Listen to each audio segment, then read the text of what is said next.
Colossenses 2,16 é uma prova que Paulo era contrário à guarda do sábado e de celebrar as festas bíblicas? Vamos ao texto. Ninguém, pois, vos julgue por causa de comida e bebida, ou dia de festa, ou lua nova, ou sábados. Verso 17. Porque tudo isso tem sido sombra das coisas que haviam de vir, porém o corpo é Cristo. Agora verso 18. Ninguém se faça árbitro contra vós outros, pretextando humildade e culto dos anjos, baseando-se em visões, enfatuado, sem motivo algum na sua mente carnal. Verso 19. E não retendo a cabeça, da qual todo o corpo, suprido e bem vinculado por suas juntas e ligamentos, cresce o crescimento que procede de Deus. O verso 18 mostra o problema aqui em os Colossenses, e o problema não eram os dias sagrados, o problema era a mistura de conceitos bíblicos com práticas pagãs. Veja que aqui essas pessoas estavam se utilizando destes princípios para se encontrarem em uma situação melhor do que os demais e procurando o favor de anjos através da celebração destes dias. Aí Paulo fala que estes dias, ou todas as práticas dos mandamentos, não deve ser um fim em si mesmo, pois a finalidade da lei é Cristo, pois a justiça dele é a realidade maior. A lei aponta para Cristo. Guardamos os mandamentos por ter a justiça de Jesus em nós após sermos resgatados por ele, e não para ter favor divino ou dos anjos. Os versos 20 ao 23 então deixaram ainda mais claro que o que Paulo estava combatendo eram elementos meramente humanos que se misturava com práticas bíblicas. Se morrestes com Cristo para os rudimentos do mundo, por que, como se vivesseis no mundo, vos sujeitais a ordenanças? Não manuseieis isto, não proves aquilo, não toques aquilo outro, segundo os preceitos e doutrinas dos homens? Pois que todas estas coisas, com o uso, se destroem. Tais coisas, com efeito, têm aparência de sabedoria, como culto de si mesmo, e de falsa humildade, e de rigor ascético. Todavia, não tem valor algum contra a sensualidade. Paulo fala aqui de um grupo que proibia comer certos alimentos. Então, no versículo 16, o apóstolo não está falando contra os mandamentos dietéticos de Levíticos 11, e sim contra o que ele chamou de doutrinas de homens, que proibia de tocar e de provar certas comidas. Esse grupo vemos também descrito em 1 Timóteo 4, verso 3, Gálatas 4, verso 9. Era um movimento gnóstico ou protognóstico que ensinava que a matéria, ou seja, tudo que tem carne, é mau, o que importa é o espírito. Vemos que eles não aceitavam que Jesus veio em carne, mas tinha apenas aparência de que estava encarnado.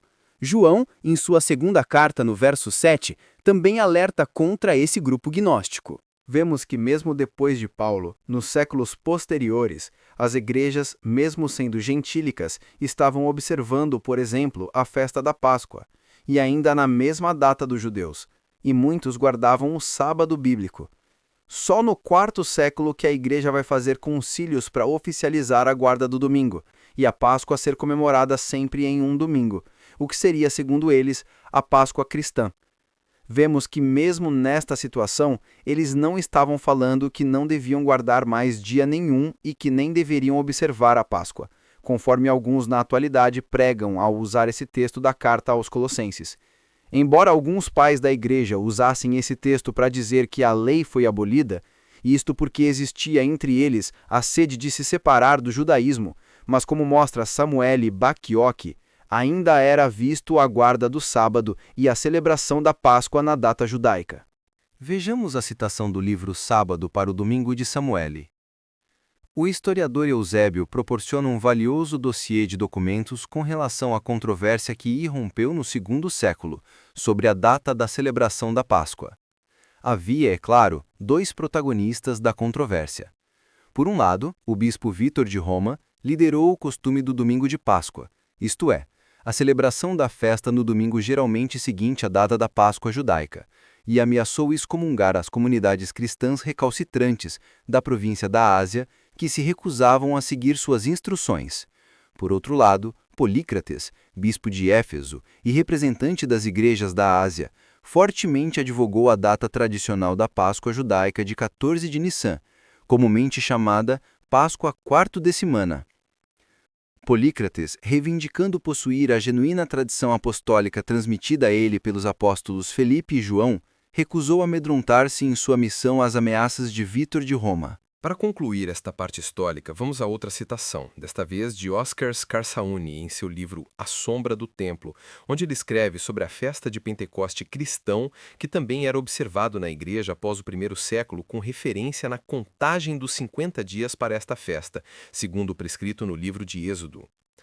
Em vários dos ciclos de leitura das Escrituras da Igreja pré-constantiniana, o texto de Êxodo, capítulo 19, desponta como leitura do domingo de Pentecoste.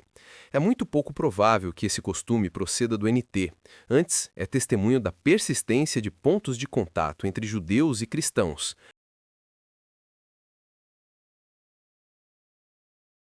A palavra Mérei do grego, que não teve o equivalente dela traduzido nesta versão que usei de Colossenses, que é a versão Almeida Revista e Atualizada, tem o significado equivalente no português: parte.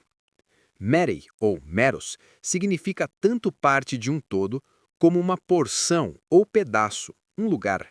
Como pode também ser parte no sentido de compartilhar, participar, permanecer, relacionado a ou respeito a. Vamos ver os versos que têm meros como ter parte em algo, neste sentido de participar ou permanecer. João 13:8. Disse-lhe Pedro: Nunca me lavarás os pés. Respondeu-lhe Jesus: Se eu não te lavar, não tens parte comigo. Apocalipse 20:6. Bem-aventurado e santo é aquele que tem parte na primeira ressurreição. Sobre esses, a segunda morte não tem autoridade.